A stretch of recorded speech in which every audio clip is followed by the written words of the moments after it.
My name is Samantha Hayes. I'm 35, and today I'm standing quietly at the back of my brother's Navy SEAL ceremony. Dressed in civilian clothes, I'm just another face in the crowd, completely invisible to a family who still thinks I washed out of the military. The truth, I'm actually a colonel in Air Force Special Operations. For reasons of national security, my career has been a closely guarded secret for years. As my gaze drifts over the crowd, I catch the eyes of Jack's commanding general. Recognition sparks across his face, and in that moment I know everything is about to change. But before I tell you what happened next, where are you tuning in from? And give this a like if you've ever had to keep your own success hidden from the people who doubted you. Growing up in San Diego as the daughter of retired Navy Captain Thomas Hayes, the pursuit of military excellence wasn't just encouraged, it was an unspoken requirement. Our home was practically a naval museum decked out with plaques, photographs, and ship models, family dinners. They were seminars in maritime history and strategy, my father's booming voice bringing battle tales to life. Jack. My younger brother soaked up every story with eager eyes. I was just as fascinated, though my enthusiasm often seemed to be dismissed. Samantha's got a good head on her shoulders, my father would say to visiting Navy buddies. Just lacks the discipline for service. That assessment cut deep, especially since my childhood dreams were entirely about following in his footsteps. I woke up early to run before school pored over strategy books from his shelves and worked relentlessly to secure perfect grades and test scores. The day I got my acceptance letter from the Naval Academy felt like my life's greatest victory. My father even hugged me, something rare enough to etch the memory in my heart. "Don't waste this chance," he said gruffly.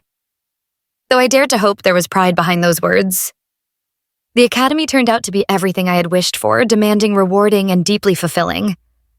I thrived both in academic strategy and physical training, finishing among the top ranks in each. What my family never knew, however, was that during my third year, I had quietly been recruited by intelligence officers who saw potential in my abilities. They offered me a place in a classified program that required an immediate shift and total secrecy. To maintain the cover, the simplest story was chosen: I had failed out. It would be plausible plenty of capable students didn't make it through the academy, and it wouldn't attract much attention. I agreed, convinced my family would one day understand when the truth came out. I couldn't have been more wrong. "I just don't understand how you could throw it all away," my mother Eleanor said during my first visit home after the supposed dropout. Her disappointment hung heavy in her tight smile and averted gaze. "Your father pulled strings to get you considered," she added. "I didn't ask him to," I replied softly, bound by the secrecy of my new role. My father's reaction was colder. No lectures, no shouting, he simply stopped speaking about me. If relatives brought up his children, his eyes would light up for Jack, now pursuing the very path I was believed to have abandoned before steering the conversation elsewhere. Holidays became endurance tests. Jack's been chosen for advanced tactical training, my father would announce, carving the Thanksgiving turkey with precision. Top of his class, my mother would beam her hand, proudly resting on Jack's shoulder, her eyes sliding right past me. "It's a comfort when your children find their calling," she'd add, as though I hadn't. One cousin, Melanie, never won for subtlety. Once leaned across the dinner table and asked bluntly, "So Sam's still stuck in that admin job at the insurance company?" That was the cover. A dull corporate role designed to avoid deeper questions. "Yes," I said, swallowing both my pride and the lie. "Good benefits, I guess," she replied with a smirk that spoke volumes about her opinion of my so-called choices. All the while, my real career was soaring far beyond what anyone in that room could imagine. I couldn't tell them about the night operations in countries officially untouched by American forces. I couldn't mention the intelligence I'd gathered that had saved countless lives, or the combinations accumulating in a secure facility rather than on my wall. I couldn't explain the months of silence when I was unreachable because I was operating deep undercover. Each success in my classified world seemed to parallel a disappointment in my family's eyes. When I was promoted to major, my parents were discussing how Jack had been selected for an elite training program. When I received a silver star in a private ceremony, my mother was lamenting to her friends about her daughter who just didn't apply herself. Jack himself wasn't unkind. He simply followed our parents' lead, growing increasingly distant as our supposed life paths diverged. Occasionally, he'd call with news of his accomplishments, always ending with an awkward, "So how's the office job?" I'd murmur. congratulations, and offer vague updates about my fictional corporate life, hating every second of the deception. Years passed this way, with the divide growing wider. I developed a thick skin about my family's perception, focusing instead on my missions and the difference I was making. But deep down, the pain of being the family disappointment never fully subsided. Every achievement in my secret life was shadowed by the knowledge that the people who should be proudest didn't even know. My transition from Naval Academy student to Air Force Special Operations was abrupt and intense. While my family believed I was licking my wounds and settling for civilian mediocrity, I was actually undergoing some of the most rigorous training the military offers. The program that recruited me specialized in intelligence gathering and analysis, with direct tactical applications, a rare combination that suited my particular skills. The training facility was located in an unmarked compound in Virginia, where days began at 4:00 a.m. and often ended after midnight. Physical conditioning was merely the foundation. The real work involved learning to process and analyze intelligence in real-time crisis situations, often while experiencing extreme physical stress or sleep deprivation. Hayes, your mind works differently. My instructor, Major Lawrence, noted after I solved a particularly complex intelligence simulation. You see patterns where others see chaos. This aptitude accelerated my progress through the program. While most trainees required 18 months to complete the course, I finished in 11. My first assignment came immediately after a low-profile intelligence gathering operation in Eastern Europe where Russian influence was creating concerning ripple effects. Colonel Diana Patterson became my mentor during this period. A pioneering woman in special operations, she recognized something in me that reminded her of herself. The system isn't built for us, she told me frankly, during a debriefing. But that's precisely why we succeed in it. We approach problems from angles others don't consider. Under her guidance, I learned to navigate not just the operational challenges, but also the unique difficulties of being a woman in this elite space. She taught me to use others' underestimation as an advantage to speak with quiet authority, rather than volume, and to build networks of trust that transcended the usual military hierarchies. By my 4th year, I had been promoted twice and led my own intelligence team in operations spanning 3 continents. My specialty became extracting critical information in environments where traditional intelligence assets couldn't operate. One particular mission in Syria resulted in intelligence that prevented a major terrorist attack on European soil. The classified commendations cited my exceptional judgment under extreme pressure and innovative tactical approach. Yet each time I received recognition within my classified world, the contrast with my family life became more painful. I attended award ceremonies alone, watching other officers embrace their proud families. I celebrated promotions with colleagues who knew only pieces of my story, never the full picture. And I continued to maintain my cover as an unremarkable corporate drone during increasingly infrequent family visits. Congratulations on your promotion to team lead in customer service, my mother said during one phone call, clearly making an effort to show interest in what she believed was my career. I had actually just been promoted to lieutenant colonel after a successful counterterrorism operation in Somalia. Thanks, Mom, I replied, hating the deception. It's just a small step up. The operational security requirements of my position meant maintaining absolute secrecy. Even as I rose to command larger teams and more sensitive missions, my cover story remained in place. Only a handful of high-ranking officers knew my complete service record, while most who worked with me knew only the portions relevant to our joint operations. By the time I reached the rank of colonel at age 34, an accomplishment that placed me among the youngest to achieve this rank, I had led operations in over a dozen countries and saved countless lives through intelligence work. My specialty in counterterrorism had expanded to include disrupting human trafficking networks and preventing hostile cyber operations against critical infrastructure. What made my rapid rise even more remarkable was achieving it while facing the additional challenges women in special operations encounter. I navigated skepticism from some traditional military circles adapted to equipment and tactical approaches designed for male physiology, and developed leadership styles that commanded respect in environments where female leaders were still relatively rare. Through it all, I carried the strange burden of my family's disappointment. Each time I returned from a classified deployment to attend a holiday gathering or family event, I stepped back into the role of Sam the underachiever. I became adept at deflecting questions about my work with vague corporate jargon and redirecting conversations to Jack's increasingly impressive naval career. The weight of these dual identities grew heavier with each passing year. There were moments when the deception felt unbearable, like when my father made a passing comment about people who couldn't cut it in real service, or when distant relatives asked patronizing questions about when I might find direction in my life. But my commitment to national security and the missions I led always silenced the impulse to reveal the truth. The work was too important, the stakes too high. If maintaining my family's disappointment was the price for operational security, I would continue to pay it regardless of the personal cost. Last Thanksgiving marked a particular low point in my relationship with my family.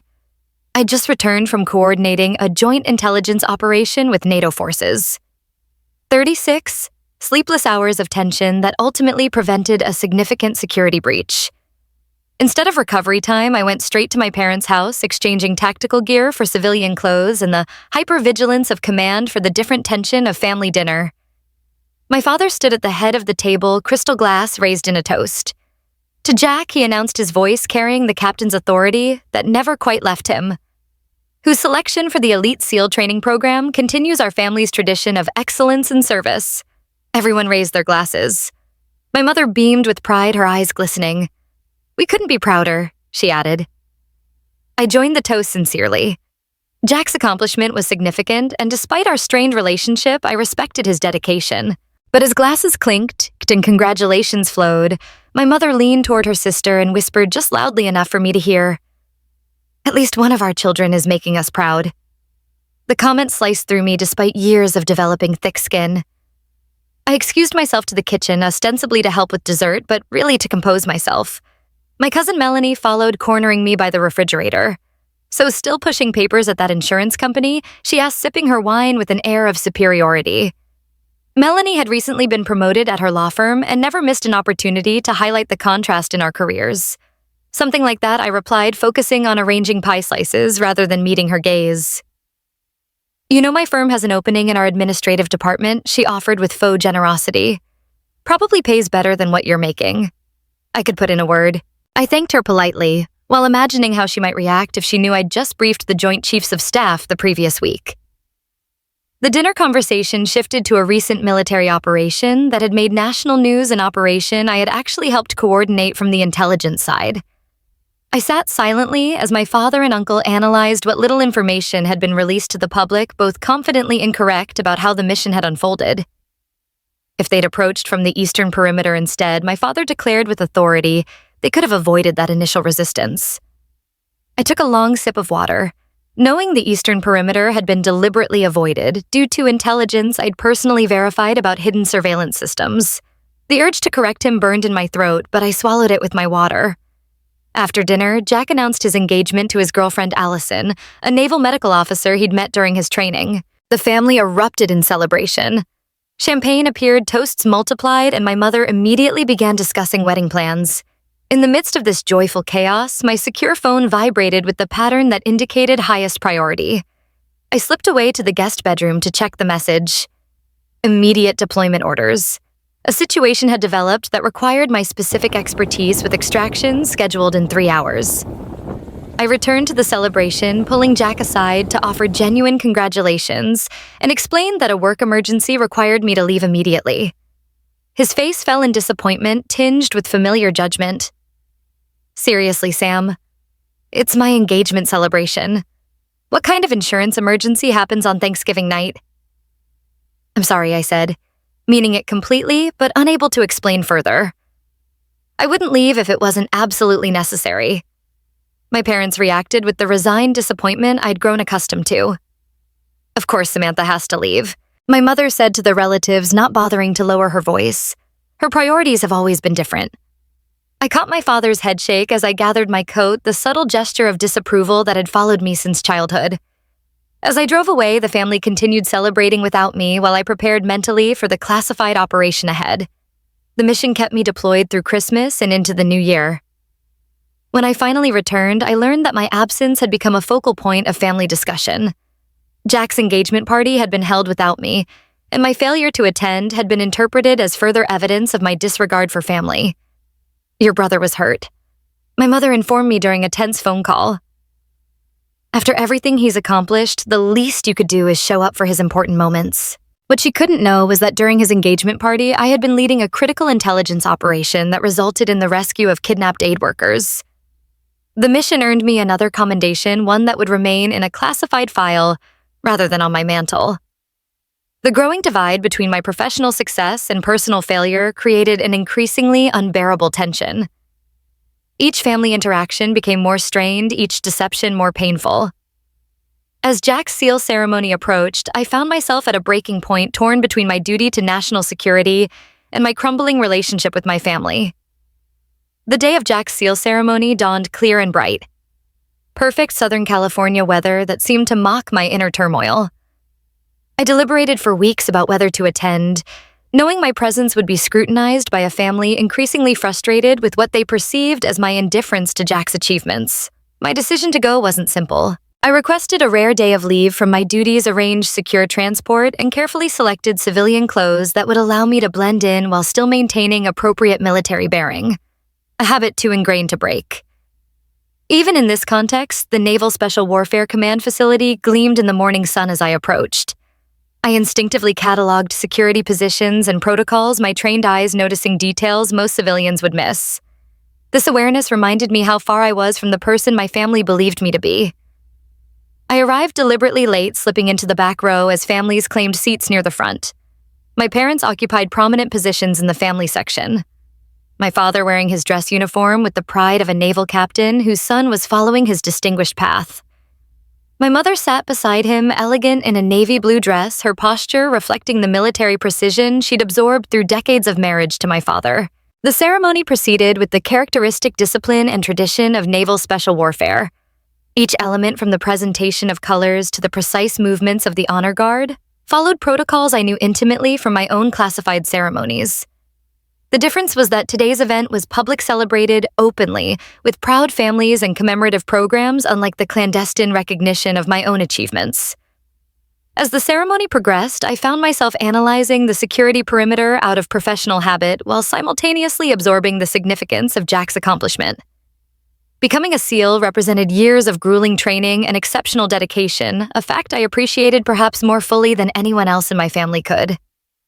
Midway through the ceremony, I noticed a familiar face on the platform, Rear Admiral Wilson, who had commanded joint operations where my intelligence team had provided critical support.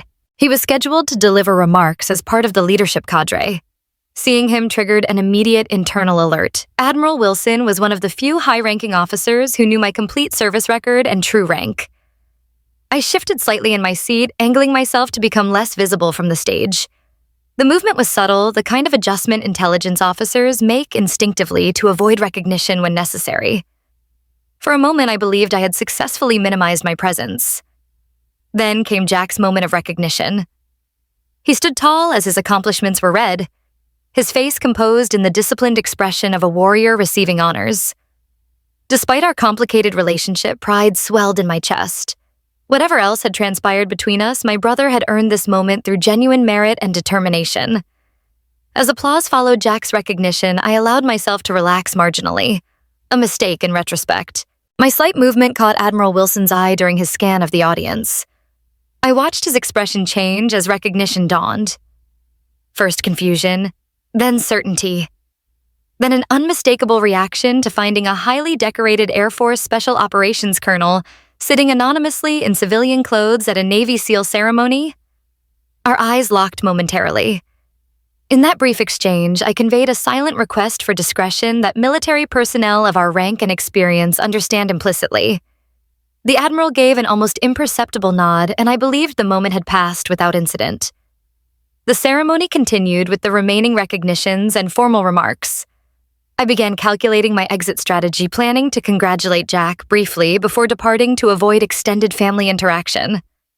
But as the formal portion concluded and families began moving toward their graduating SEALs, I noticed Admiral Wilson conversing with another officer while gesturing subtly in my direction. My internal alarm sharpened. The second officer, Commander Brooks, had also worked with my team during a joint counterterrorism operation the previous year. Now both men were looking in my direction with the particular expression of military leadership preparing to acknowledge a fellow officer. I began moving toward the exit, hoping to evade the approaching confrontation, but the crowd's movement blocked my path. As families surged forward to congratulate their graduates, I found myself inadvertently pushed toward the area where Jack stood with my parents rather than toward the exit I'd been targeting. In that moment of navigational confusion, Admiral Wilson reached me, his commanding presence parting the crowd around us. I straightened instinctively, muscle memory responding to the presence of a superior officer despite my civilian clothes. What happened next would permanently alter my family's perception and change the course of our relationships forever. Colonel Hayes, Admiral Wilson's voice carried clearly above the post-ceremony chatter. "I didn't expect to see you here today." The title echoed in the space around us, turning heads. My parents, standing just feet away beside Jack, froze in confusion. "Admiral Wilson." I responded automatically, assuming the formal posture ingrained through years of military service. "It's good to see you, sir." "Last time was that joint operation in the Gulf, wasn't it?" He continued, either unaware of or unconcerned about my family's proximity. "Your intelligence was impeccable as always. Saved a lot of lives." My mother's hand flew to her mouth. Jack's expression transformed from celebration to bewilderment. My father stood rigid, his brow furrowed in deepening confusion. "Colonel," my father finally spoke, the word sounding foreign on his tongue when directed at me. "There must be some mistake." Admiral Wilson turned, noticing my family for the first time. Recognition flashed across his face as he took in my father's decorated Navy uniform.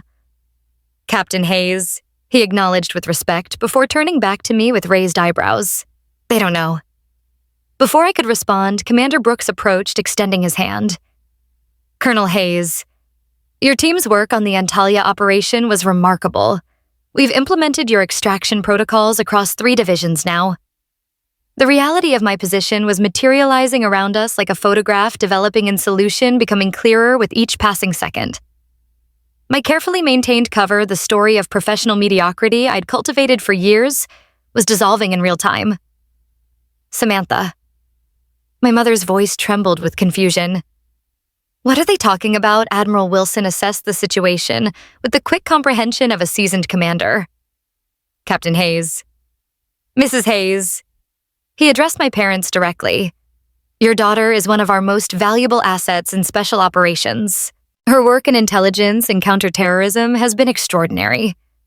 "That's not possible," my father stated flatly. "Samantha left the Naval Academy. She works in insurance, Air Force, not Navy," Admiral Wilson corrected. "And at a rank that reflects exceptional service. The insurance work would be her cover story, fairly standard in her division." Jack stepped forward, his new SEAL trident gleaming on his uniform. "Sam? Is this true?" The moment of decision had arrived without warning or preparation. Years of secrecy pressed against the sudden exposure, creating a disorienting pressure. But as I looked at my family's confused faces, I recognized that continuing the deception was no longer an option. "Yes," I confirmed simply. "It's true." My father's expressions cycled through disbelief, confusion, and the beginning glimmers of reassessment. "You're actually a colonel in the Air Force, Special Operations Command Intelligence Division." I specified the words, feeling strange. After years of careful avoidance, I was recruited from the academy directly into a classified program. The dropout story was my cover. Other officers who recognized me had begun to drift over, creating an impromptu gathering that made the revelation increasingly public. A major from Joint Special Operations nodded respectfully in my direction. Colonel Hayes' analysis changed our entire approach in the Mogadishu intervention. My mother looked physically unsteady. "All this time when we thought I couldn't tell you?" I said quietly. "Most of my work is classified at the highest levels. The cover story was a requirement, not a choice." Jack's expression had transformed, completely shifting from confusion to a growing understanding that only another military professional could fully grasp. "That's why you missed my engagement party. Coordinating an extraction of exposed assets in Eastern Europe," I confirmed. It couldn't wait, and I couldn't explain. My father, ever the Navy man, had regained his composure and was processing the information with military precision. "What's your security clearance level?" "Higher than I can specify in this setting." I answered the response itself, confirming more than the words contained. Around us, the crowd continued to celebrate, largely oblivious to the family drama unfolding in our small circle. But within that circle, years of misperception were crumbling under the weight of revealed truth. Admiral Wilson, sensing the personal nature of the moment, prepared to withdraw. Captain Hayes, you should be proud. Your daughter's service record is exceptional. The details are classified, but the value is beyond question. He turned to me with a respectful nod. Colonel, I'll see you at next month's Joint Operations briefing. As he departed the protective barrier between my two worlds, the accomplished military officer and the family disappointment had been irrevocably breached. Standing before my family in civilian clothes, but now recognized as Colonel Hayes, I felt exposed in a way that countless high-risk operations had never made me feel. Why would you let us believe you'd failed, my mother asked, heard evident in her voice. It wasn't about what you believed, I explained carefully. It was about operational security. The fewer people who knew, the safer the operations and the people involved. My father, processing this revelation with decades of military experience, was beginning to understand the magnitude of what had been hidden. To reach colonel at your age in special operations, Jack, with his own military training, was connecting dots fastest. Those unexplained absences, the vague explanations, that time you showed up at Christmas with what looked like shrapnel wounds you claimed were from a car accident. Not a car accident, I confirmed quietly. As reality settled around us, I watched my family recalibrating years of perceptions and judgments. The disappointment they had carried and the disappointment I had endured was transforming into something else entirely.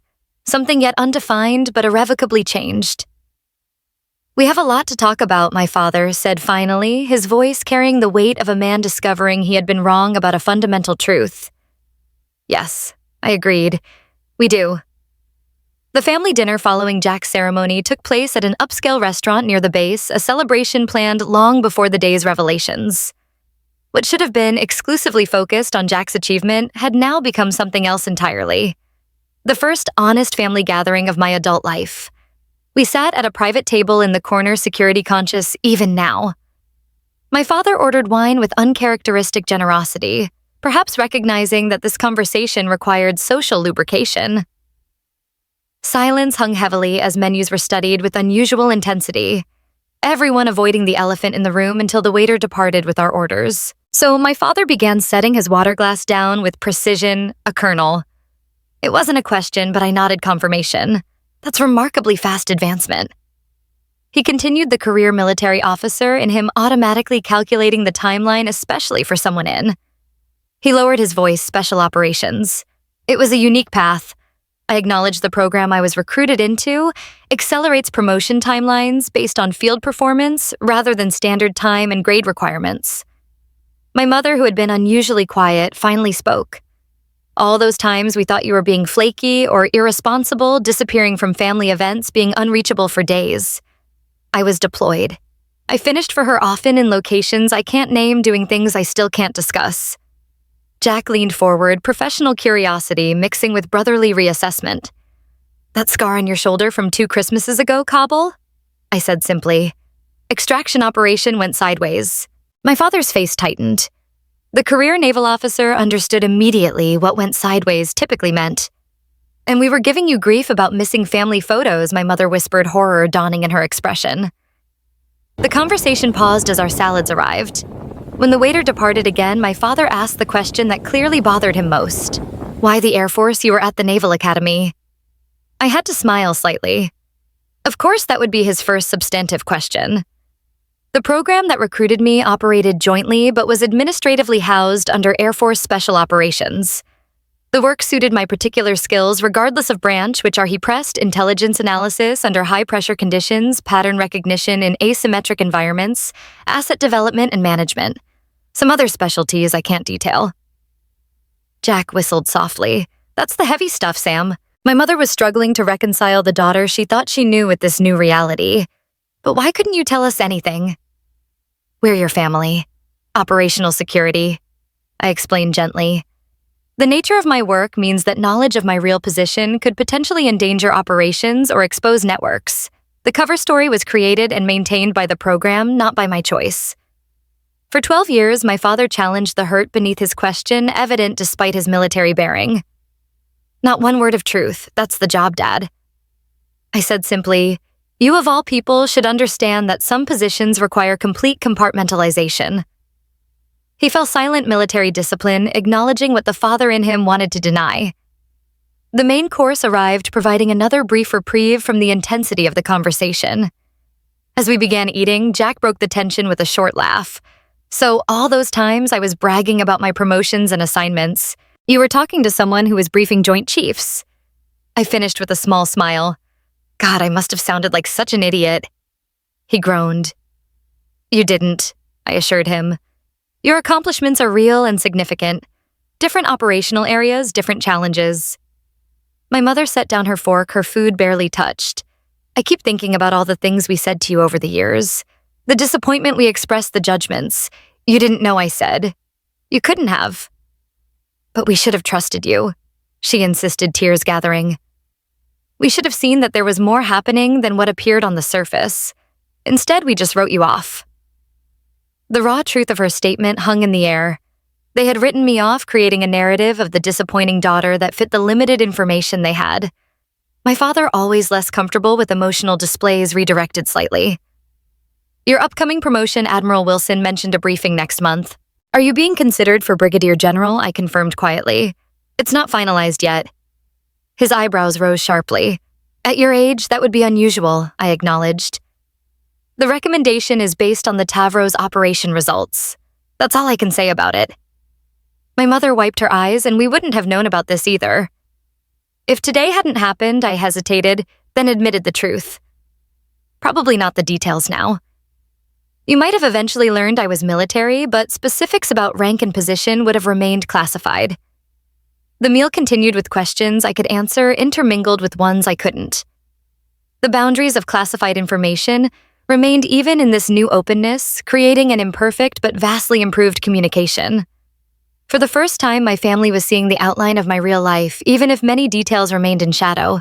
After dinner, my parents invited me back to their home, a gesture that felt significant after years of emotional distance. In their living room, my mother disappeared briefly before returning with a dusty box. I kept these, she said, setting it between us, even though I didn't understand why you'd want them. Inside were mementos from my academy days, my midshipman's cap, academic awards, photographs, items that would have made no sense to preserve for someone who had supposedly failed out.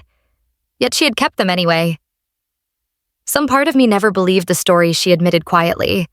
It didn't fit the daughter I raised, but I couldn't imagine an alternative explanation.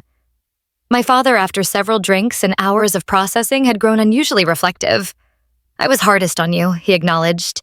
Military directness applied now to personal failing. When we thought you'd washed out, I took it personally, made it about my legacy, rather than your path. I understood why I told him honestly, and maintaining the cover story was part of my duty even when it was difficult. Duty, he repeated the concept, resonating deeply with his naval corps at the expense of being known by your own family. Jack, who had been listening quietly, finally spoke again. But things can be different now, right? I mean, we know the basic truth, even if details stay classified. It was the question I'd been considering throughout the evening. Some things can change. I agreed cautiously. You know my actual profession now, my general position, but most of my work will remain classified. There will still be unexplained absences, questions I can't answer, but we'll understand what they mean now, my mother said. As the evening drew to a close, my father did something unprecedented in our relationship. He stood straightened as if addressing a fellow officer and extended his hand formally. Colonel Hayes, he said, using my rank for the first time, I believe I owe you an apology and my respect. I took his hand, years of military bearing preventing the emotion in my throat from showing on my face. Thank you, Captain. It was an imperfect beginning to a new chapter. One where the truth, even partially revealed, created possibility for healing what deception had damaged. As I left my parents' home that night, I carried both the continued weight of necessary secrets and the newfound lightness of being partially known by those who mattered most. 6 months after Jack's seal ceremony, I found myself approaching my parents' home for another family gathering. This time, a 4th of July barbecue that had been a Hayes family tradition for decades. The familiar nervousness that had accompanied these visits for years had transformed into something different. A cautious optimism about family relationships rebuilding on more honest ground. As I walked up the driveway carrying a dish I'd actually prepared myself rather than the usual hastily purchased store contribution, I noticed several of my father's old Navy colleagues gathered around the grill. In previous years, I had avoided these military-heavy gatherings whenever possible, finding the deception particularly difficult among those who spoke my professional language. Today was different. My father spotted me and straightened slightly. Not quite the attention stance of military protocol, but a new recognition that carried its own significance. "Sam's here," he called using my familiar name but with a new tone. As I approached, he did something unprecedented. He turned to his friends and said, "Gentlemen, my daughter, Colonel Hayes, Air Force Special Operations." The introduction, simple but accurate, represented a seismic shift. The retired officers nodded with the respect of men who understood precisely what the rank and division signified, particularly for someone my age. No details were necessary. The basic facts communicated volumes to those who spoke the language of military service. My mother emerged from the house, her greeting warmer than I could remember in years. As she hugged me, she whispered, "I put together a small display. Nothing classified, I promise." Curious, I followed her inside to the study, my father's domain traditionally filled with his naval memorabilia. In one corner, she had created a discreet but meaningful arrangement. My academy graduation photo, the few unclassified commendations I'd been able to share, and a recent formal photograph in uniform following my promotion to Brigadier General. "Is this okay?" she asked, uncertainty in her voice. "I wanted to honor your service too, but I wasn't sure about security concerns." I examined the display carefully. "It's perfect," I assured her. "Nothing here reveals operational details." Her relief was evident. "Good. Your father checks it every day, you know." I think he's still wrapping his mind around everything. Returning to the backyard, I found Jack manning the grill alongside our father. My brother's transformation had been perhaps the most straightforward. One military professional recognizing another with the shared understanding that comes from parallel experiences despite different branches and specializations. General, he greeted me with a grin and a deliberately informal salute. "Burger or hot dog?" "Both," I replied, falling easily into the sibling banter that had been absent for too long. I had just finished 3 weeks of MREs. I'm making up for lost time. He nodded, understanding immediately what 3 weeks likely signified without asking questions he knew I couldn't answer. This new shorthand between us acknowledging the boundaries of classified work without resentment had become one of the unexpected gifts of the truth.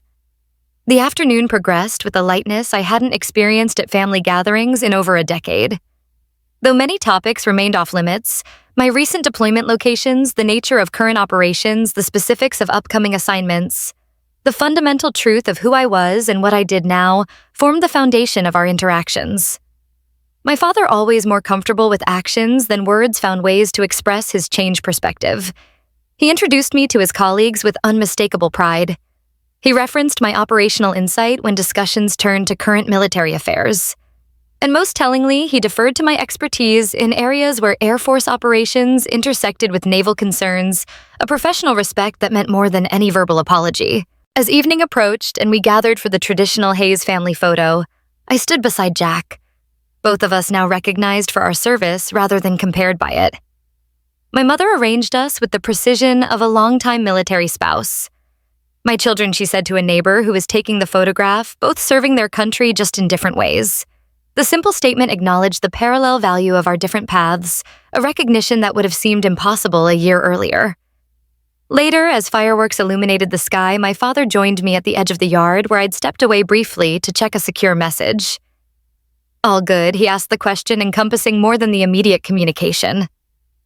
"Yes," I confirmed, returning the phone to my pocket. "Nothing urgent." He nodded, gazing upward at the patriotic display rather than at me. A military man's approach to emotional conversation. "I've been thinking about what it cost you," he said finally. "Carrying that cover story all these years, bearing our disappointment when you were actually doing my job." I finished when he trailed off. "That's all it was. Dad, the job I was assigned with the parameters required, but the personal cost, he insisted, still watching the fireworks, missing the recognition you deserved even from your family." I considered this, formulating my response with the same care I applied to operational assessments. There's something freeing about being evaluated solely on your work without external expectations or family legacy influencing perceptions. I offered, in some ways, starting with a blank slate, let me define my own path. He absorbed this perspective thoughtfully. "Still, I regret the judgments we made with incomplete information." That's the nature of intelligence work, I replied with a small smile. Everyone moves through life armed with incomplete information. The real distinction lies in whether you recognize those gaps. Sharing this perspective, applying professional principles to personal relationships seemed to strike a chord with him. That's fair, he acknowledged, offering a nod with the crispness of military precision.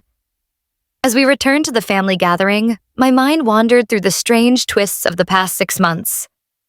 The moment of truth at Jack's ceremony hadn't magically erased years of misunderstanding, but it had opened the door to something new. The family who had once viewed me as their greatest disappointment was now beginning to adjust, navigating a new dynamic based on partial truths, the fullest version of the story my role permitted me to share. 2 weeks later, I stood at attention at my promotion ceremony, where the stars of Brigadier General were pinned to my uniform, unlike past promotions, which had been celebrated only among those with clearance. This time, 3 seats in the family section were occupied by my parents and my brother. Though the specifics of my achievements remained shrouded in secrecy, the official citation, carefully phrased in the vague language typical of special operations, no details were needed. The pride in their eyes said everything. They didn't know the full story, but they knew enough. When the ceremony ended and I made my way over to them, my mother pulled me into an embrace, tears shimmering in her eyes. "I always knew you were something special," she whispered. "I just didn't know how." True to form, my father, still very much the naval captain, offered a formal handshake first, but then his composure softened and he drew me into a firm hug. "Well done, General Hayes," he said gruffly. "Well done." The path from family disappointment to recognized professional had been anything but simple. The secrets and demands of my work would always cast some shadows. And yet in that moment, standing beside my family, receiving congratulations for a milestone they could now openly celebrate, I felt a kind of peace. A balance between being known and remaining partly hidden. An imperfect but genuine visibility after years in the dark. For anyone who's been judged unfairly or underestimated, there's a lesson here. Truth has a way of surfacing at unexpected times.